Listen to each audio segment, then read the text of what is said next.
Mm-hmm. Mm-hmm. Adam's working on a very special Photoshop for me as we speak. Oh, okay. But I did get him. I don't know. He might have said it on one of his weekly purchases, because I was gonna post it out publicly, like you said. Then I DM'd him some red pant Edge. I don't know. Yeah, he did mention that on At Odds last week, that he doesn't even need to leave his house anymore to buy figs because he has you out there doing all of his hunting for him. Yeah, getting all the chase figures, Joe. That's right. Because you got the touch. That's like the second or third chase that you found in the wild in like just as many months? Second chase figure I found in the wild. And the only reason I knew about it was because, excuse me, while we were on the fig hunt heading down to the bash at the brewery, he was like, we were telling Dave Holden, like, it's like, oh, if you ever seen AEW with the one of 3,000 or one of 5,000, just buy it. It doesn't matter. Right. He goes, where the WWEs are like, oh, you know, like you got to know, like he said, some Jake the Snake was a different paint, and he's like, hey, you see this edge here? This edge, the chase has red pants. That's the difference. And I was like, oh, okay, the edge has red pants. And then I went up to Target, and I walked up, and I came around the corner, and I was like, does this edge have red pants? And it did, but it was really hard to see because the jacket was kind of closed. So I was like, you want it? And he's like, yeah, I'll take it. And I'm like, okay, I'll buy it. And he gave me he rounded up to the nearest dollar to give me a tip. So, that was very nice of him. Yes, it was. My Adam's special Photoshop is done. Oh, okay. I could give you the gist of it. It is wrestling related, right? Okay.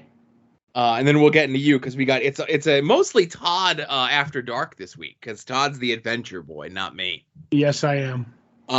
So I know you'll be surprised by this that there was wrestling stuff going on, right? Okay. And Broski, Adam's close personal friend, made some sort of remark, and then Phil from Chicago, you know. I'm a nice man who's never done anything wrong in the last 9 months. Oh, is that the clock still ticking on that? Listen, maybe those hands have kind of stood still after some of the things that he said and done. So he kind of clapped back on Broski a little bit, right? Mm-hmm. So Adam's like, well, I don't get what Punk means by this. And then we were kind of going back and forth. And Adam said that because Broski likes to brag that he texts Vince McMahon on a regular basis, right? Right, seems legit. So Adam says like whatever, and Broski texting Vince's jitterbug on his birthday doesn't mean like whatever, right? The jitterbug's a phone? Jitterbug, you don't know the jitterbug? Isn't the jitterbug the elderly person phone? Yes. Okay, all right. I use the Charleston phone myself. Okay. Not the 23 Skidoo? No, that was the one I was trying out, but the Charleston's the one for me. So I pop for the jitterbug. Mm-hmm. Adam sends a picture of what the jitterbug looks like. Right. And I think to myself, I go, oh, how funny would it be if it was just like, instead of like buttons or whatever, it was just like 6, like the normal, like, 9 buttons and whatever, the 0 and whatever, right? That it was just like 6 buttons on the phone where it was like pictures of people that Vince calls in his life, right? Right. A different type of picture phone. Right. So then Adam replies with the smartphone version of the jitterbug, which is called the Lively. Oh. Which has the feature that I wanted, right? Mm-hmm. Where it's just essentially, it's 6 buttons. It's like there's the big red emergency across the top. Right. And then it's 6 pictures with the people's names, and you just touch them, and that's how you call them. That's what it is, right? Mm-hmm. So then it was going back and forth of who the 6 people should be, finding the right pictures, and so on and so forth. Jesus Christ. It was a group project. And I have to ask him, and the finished product just came through now, right. And I saved the picture. Hang on. Are you sending it to me? currently is. Because I told him, I go, you better hurry up because I'm about to record the show, and that was like 15 minutes ago. And he sent it, and Adam's like, I'm sure it'll be the talk of After Dark. And I'm like, it already is! Talking figures and phones. Joe, did you know I gave myself another figure name, by the way? No, what did you give yourself? I'm Fig Daddy Cool, as everybody knows, which I'm still willing to sell to the boar for a small price.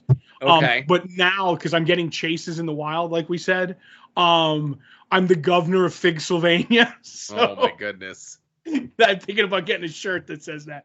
So when I'm on Doll Safari, you know what I mean? Yeah. People will know. All right, so I just tweeted the picture out. Oh, I'll have to look at that. You'll have to look at it. My phone won't make a noise. I have it turned down. So good.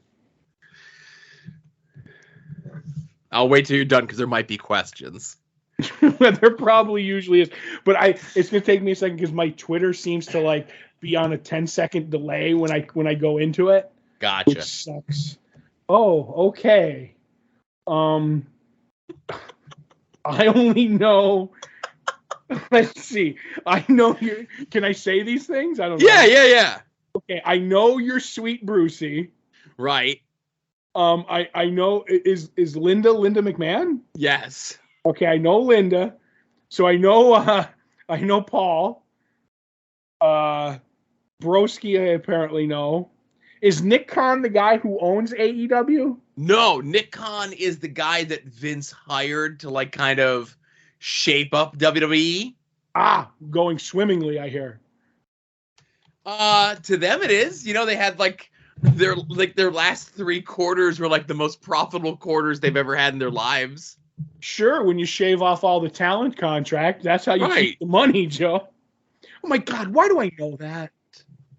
You know why you know that. I know why I know that. All right, so those are all. And then is Prince Mo the Saudi blood money? Yes. Okay. There was discussion back and forth if it should be Prince Mo or if it just should be dollar signs amongst the committee, let's say. Okay. And it was agreed upon to be both. Okay. I would have done a bag with a dollar sign on it, but then you would have got sued. So. And then I had to choose a different picture initially of Nick Khan or of Kevin Dunn. The picture I had was too close. Okay. And I had to get a picture of like all these are relatively close pictures. And Adam's like, I got a picture of Broski. Don't worry about it. I'm like, no shit, you know? Of course he does, hanging above his bed, Joe. Right. But I had to get a picture of Brucey at his most coked out. So that was. I'm sorry, what? I had to get a picture of Brucey at his most coked out, allegedly. Right. No, I was thinking the word Spectrox, but anyway. Well, listen, when it's Bruce, it's blow. Oh my God. So then who's Kevin Dunn? Kevin Dunn is like the guy who does he is Vince's right-hand man. He's the guy who does all the camera and editing and stuff like that. Okay. So when you hear people complain about there was 2 guys standing in the ring and there was 15 camera cuts, that's Kevin Dunn. Oh, okay. Yeah, I've never heard that, so it's okay. The burning question I have is, did Adam buy the Broski wedding trunks? No, he did not. He was outbid on the wedding trunks, and this is a spoiler for those of you who are poor and have to wait for Friday for the Major Wrestling Figure podcast. Right.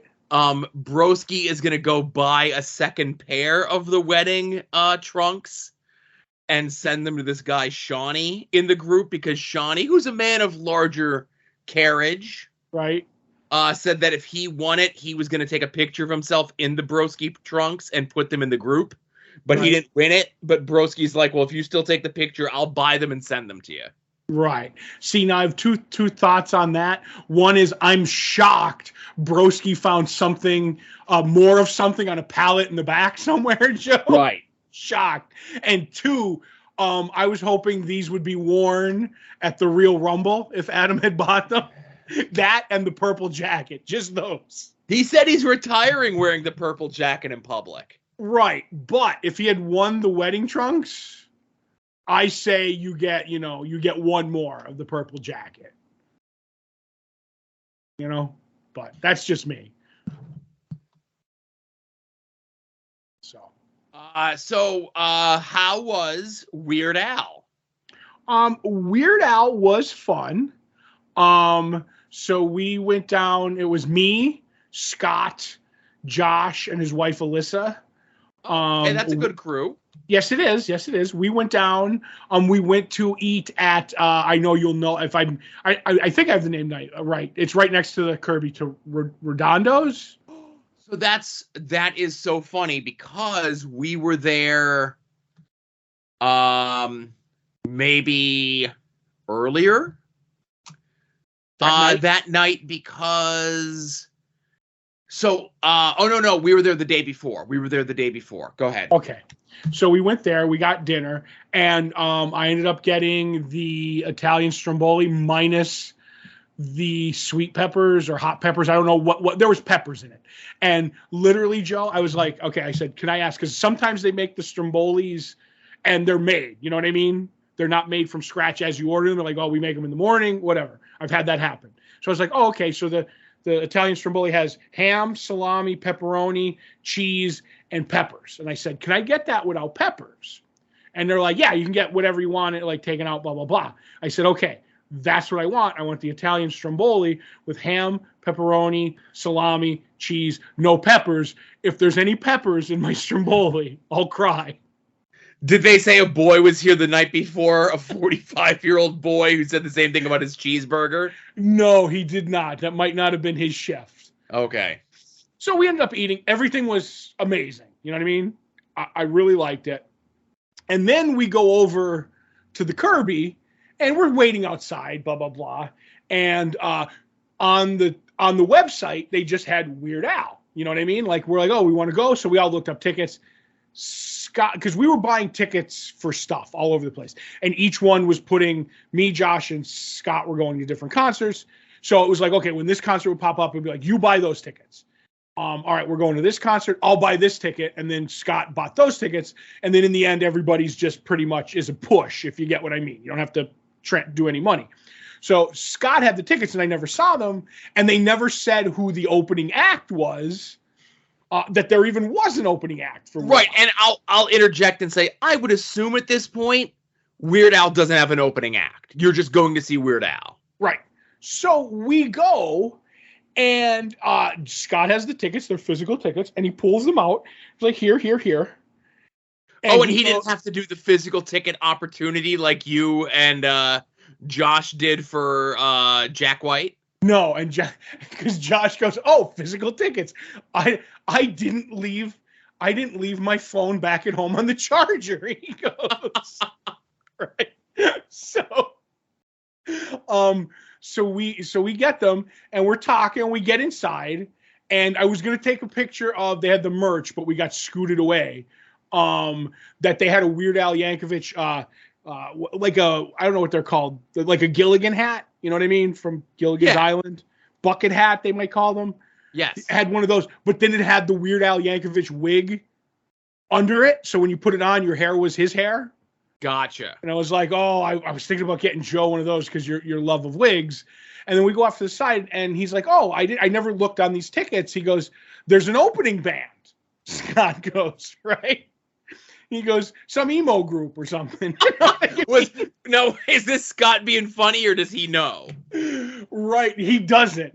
I said, what is he? He goes, Emo Phillips. And I'm like, no, it's a comedian. And he goes, oh, okay. And I think Josh and Alyssa had never heard of him, to tell you the truth.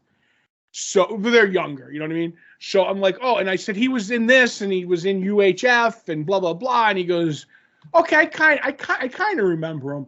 Then when he came out on stage and he started doing his bit, he leaned into me and goes, I know who he is. I just didn't know his name. You know what I mean? I said, fair enough. But I just laughed at that there was an opening band. He came out, if you like his stuff, he killed, if you get what I mean. Well, okay, so that's a great question. So how is emo looking? From where I was sitting, it was tough to tell because I have terrible eyes. but he was looking okay from far away. He wasn't moving as great as you think he would. You know what I mean? Sure. And he still did the emo, like, I'm Emo Phillips, but his timing was like as any older comedian gets. I was like, oh, okay. And then as the set went on, and he was obviously putting in new stuff because he had paper, like in this backpack that he brought out, and he ended up saying the bit was that he goes, oh, like recently, I got the people from Wilkes-Barre sent me, they're like, can we interview you for the newspaper? And he said, yeah. And they said, he's like, oh, well, I don't have time right now. Can you email me the questions?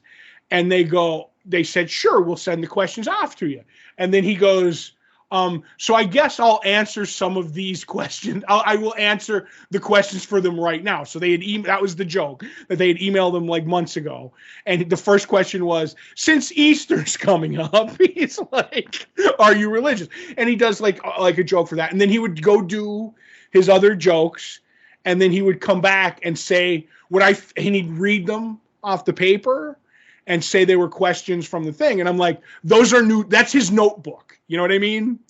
And he was testing bits and what would work and like one just like died. And he was like, oh, like, and he did something else. And you could just see him like doing stuff with the paper. So I figured he was like, that's a no. You know what I mean? Well, we're a C+ town, Mm-hmm. So you try the new material here, and if it doesn't get over in the sticks, then it won't get over in the big leagues, Right. So it was fun. I laughed really hard and stuff. And then as he was going, he closed really strong. He closed really strong. And one of my favorite bits, he's like, I'd like to thank Weird Al Yankovic for having me open up for the intermission between me and him. I was like, all right, that's pretty good. And then he left, and then I tweeted the picture of the ticket, and he ended up he vanity searched his own name, Joe, and liked the tweet. So that's a bummer. What? It's Emo Phillips. It makes me sad when people that and again, let's not say respect, but like people who I have a higher opinion of, right, are I find out that they're vanity searchers. Okay. I will say this, though. He didn't do my all-time favorite Emo Phillips joke, though, which is he's like, when I die, I want to go like my uncle in his sleep, not like the kids screaming and yelling on the bus he was driving. That's my favorite joke. Mm-hmm. But, yeah, he was fun. So that was interesting. And then Weird Al came out, and I'm going to say this with mad respect. Weird Al was what Weird Al is. He sounds great. He did it well. I wasn't like awed or anything by it, but because what I found out later was this was his all originals tour. He didn't do any of the parody songs.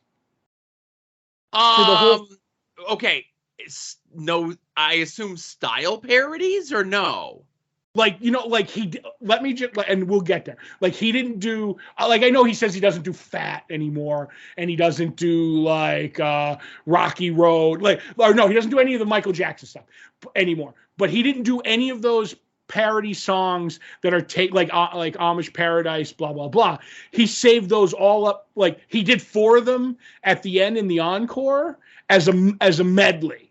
Like, he went from one into the other, but the whole show, I guess, and Josh ended up saying afterwards, he says, I didn't want to say anything. Like, because when we go, if any of us look at a set, on set list of what the set lists are for the shows that we go see, we don't, like, if somebody says, do you want to know the set list? Yes or no. I don't want to know. I want to be surprised. So he knew what the set list was, and he was like, oh, yeah, everything is like his original written music, and then you know what I'm trying to say, originals. Yeah, but like Al does. See what I'm asking is because Al does a lot of like style parodies, where it's not like a parody of the song, but it'll be sound alike to a certain type of music. Right. Like I guess the best example is like, did he play Dare to Be Stupid? Yes, he played Dare to Be Stupid, but it sounded like a girl from Ipanema, and it was like acoustic. Okay. So he changed it up. I want to say girl from Ipanema, something like that. You know what I mean? And I won't say acoustic, but you get what I'm saying. I do. Right. So he played that. And then at the end, he played like Yoda, Amish Paradise. I'm trying to think what else he did, but there was like 4 of them. And I was like, okay. And that was kind of it. And I was like shocked that he didn't mix any of them in. But one of the things that I did like was he was like, this is my last song, which he played. He goes, this is my last song, unless there's a encore, which what are the chances of that? He was going, he's like, that's highly unlikely that we would get an encore. I was okay. So he played Albuquerque. Do you know the song? I do. Okay. So you know the part where they get to the donuts? Yes. And it's like, do you have any Bavarian creams? No, I don't have any Bavarian creams. And he goes, okay, so they go through a bunch of the donuts. He's like, do you have any strawberry donuts? No, I don't have any strawberry donuts. Do you have any blueberry donuts? No, I don't have any blueberry donuts. Do you have any boysenberry donuts? Do you have any blackberry donuts? Do you have any?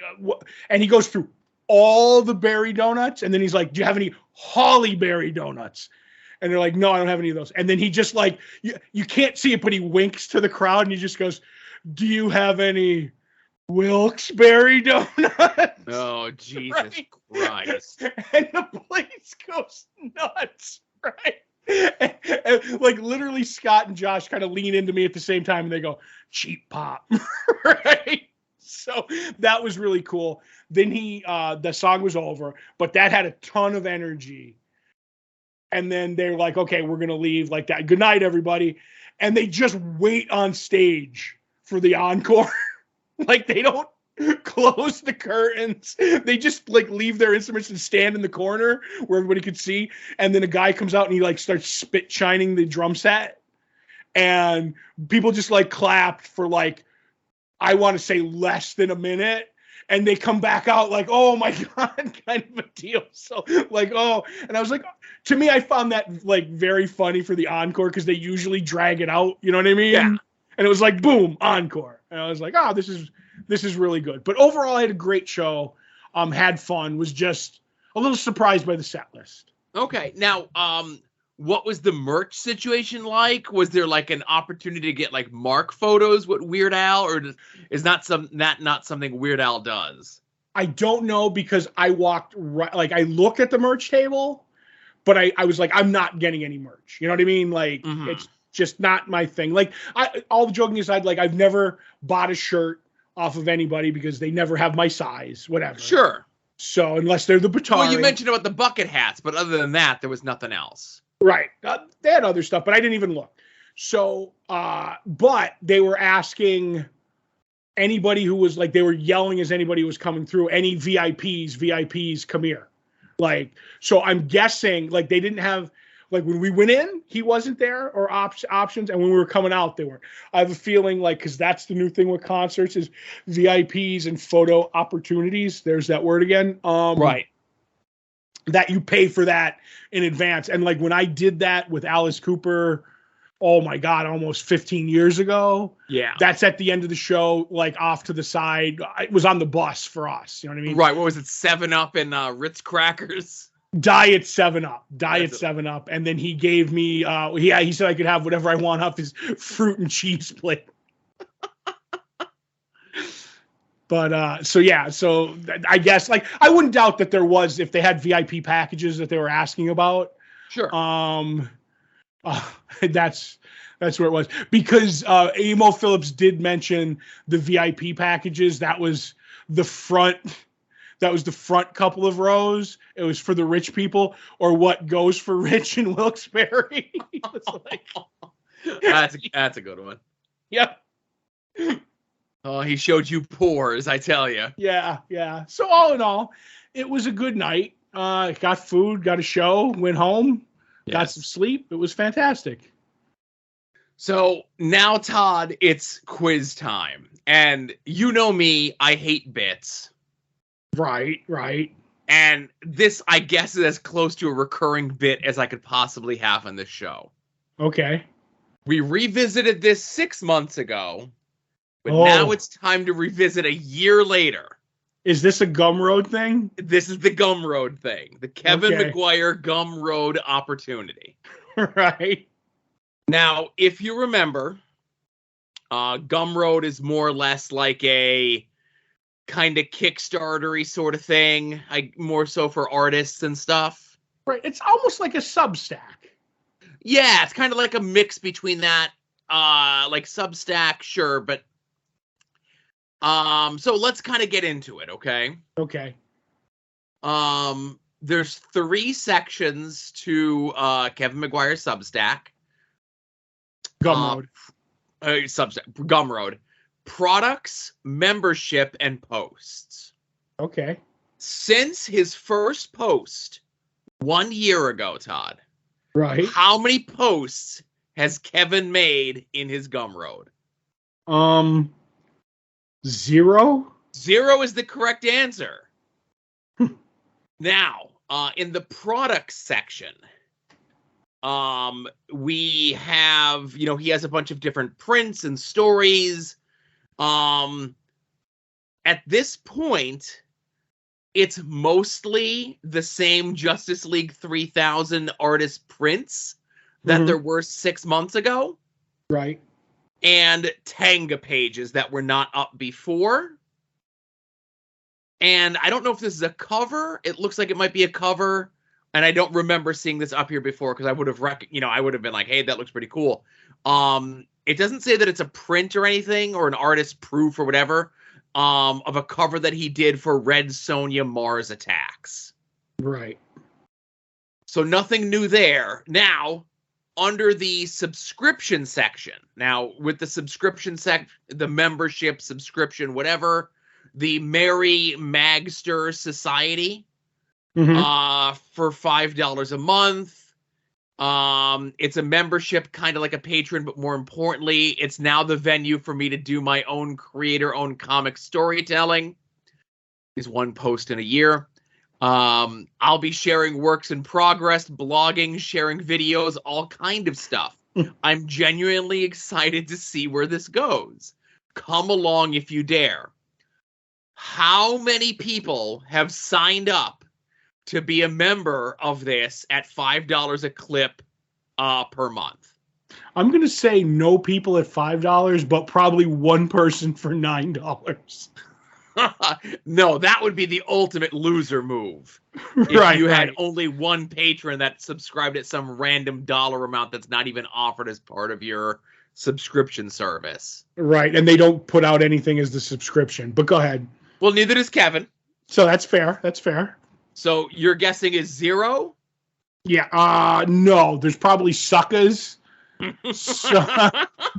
Yeah, there probably is, Todd. I'm going to say, is there 8 suckers? 4. I doubled it.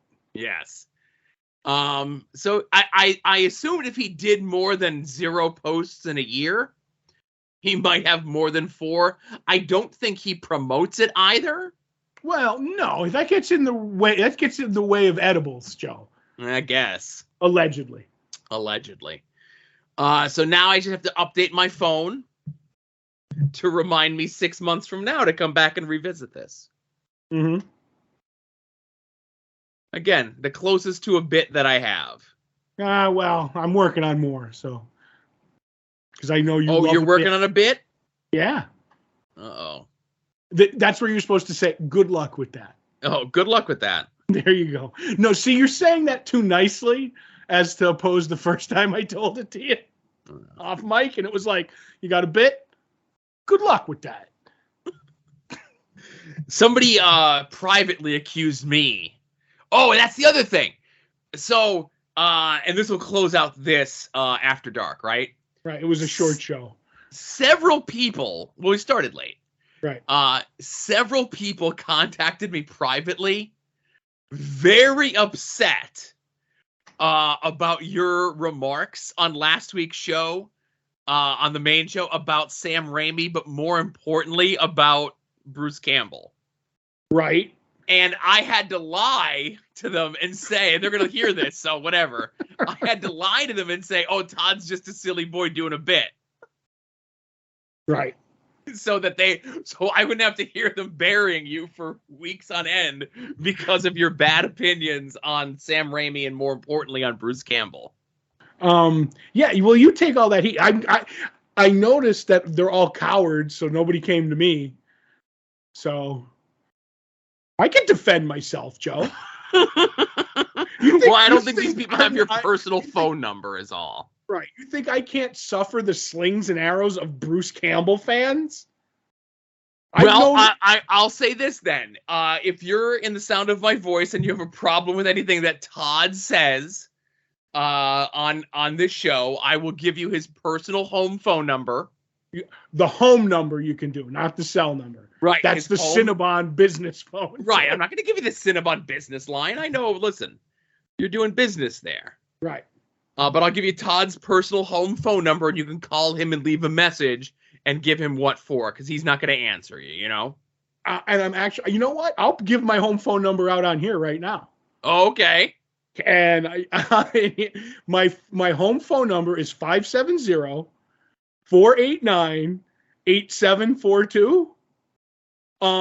I get that in a bundle with my cable and my internet, and I don't even have a phone hooked up. They're like, okay, if you want to get rid of the phone that you've had for your whole life, your cable will go up if you cut your phone, because it's a thing. So in the back of my router, there's a plug for the phone. The only reason I have that, I have a phone next to it unjacked in, that so I could put the phone in there, or as I call it, my cell phone detector. So when I lose my phone, I plug my phone in that I have laying there real quick, call my phone. Okay, it's ringing over there. Unplug it. I don't care about the house phone. I don't think I've had a house phone since I've lived in this house. Right, a landline, if you will. A landline, yeah. And my dad has the same thing with, I think, who's the cable up in that neck of the woods? Xfinity. It's Comcast/Xfinity. Yeah, where he has the same thing where, like, he doesn't really need the house phone, but to have the cable and the internet, you have to have it to get the lower price. So he's like, whatever. Right, that's the way I am. Like, if they had a price for just, like, cable and the internet, yeah, I'd be like, okay, I'll do it. Or even if it was slightly more, I would do it. But there is a part of me in a weird way that I know that this is my phone number since I'm born. I kind of don't want to lose it in a weird way, like OCD way. Womb to tomb, baby, as I always say. Oh. But I don't know. So I think my brother does the same thing. He still has like our phone number that we grew up with. Mm-hmm. And then we had a separate line that was like, remember when you had to have a separate line for the internet? Oh, yeah, because my mother got mad at me for the first one. Do you remember, like, because you couldn't call if you were on the internet? So we ended up having a second phone line, which was technically my phone line that I had to pay for. Right, a luxury, a Sposto luxury. Yes. And that number I still remember. And I think it's some sort of business. And we're going to end the show with me calling them right now. And hopefully it's not like some sort of bizarre pervert sex line, because I remember the number. No, it used to be some bizarre pervert sex line. It used to be. Right. Okay. Last time we called someone on the air, it worked out great. Right, I'm still waiting for him to get back. An automatic voice message system. Sorry, the mailbox belonging to Dave Scavo. Yeah, I don't know who that is. That's your good buddy, Dave Scavo. Hey, everybody, Scavo. Dave Scavo. I think it's somebody named Scavo. Some guy named Scavo. Right. All right, that's enough of this. This was Longbox Heroes After Dark 392.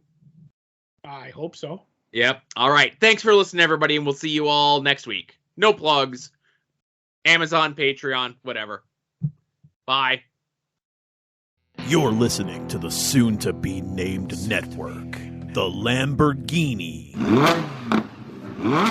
of Podcast Network.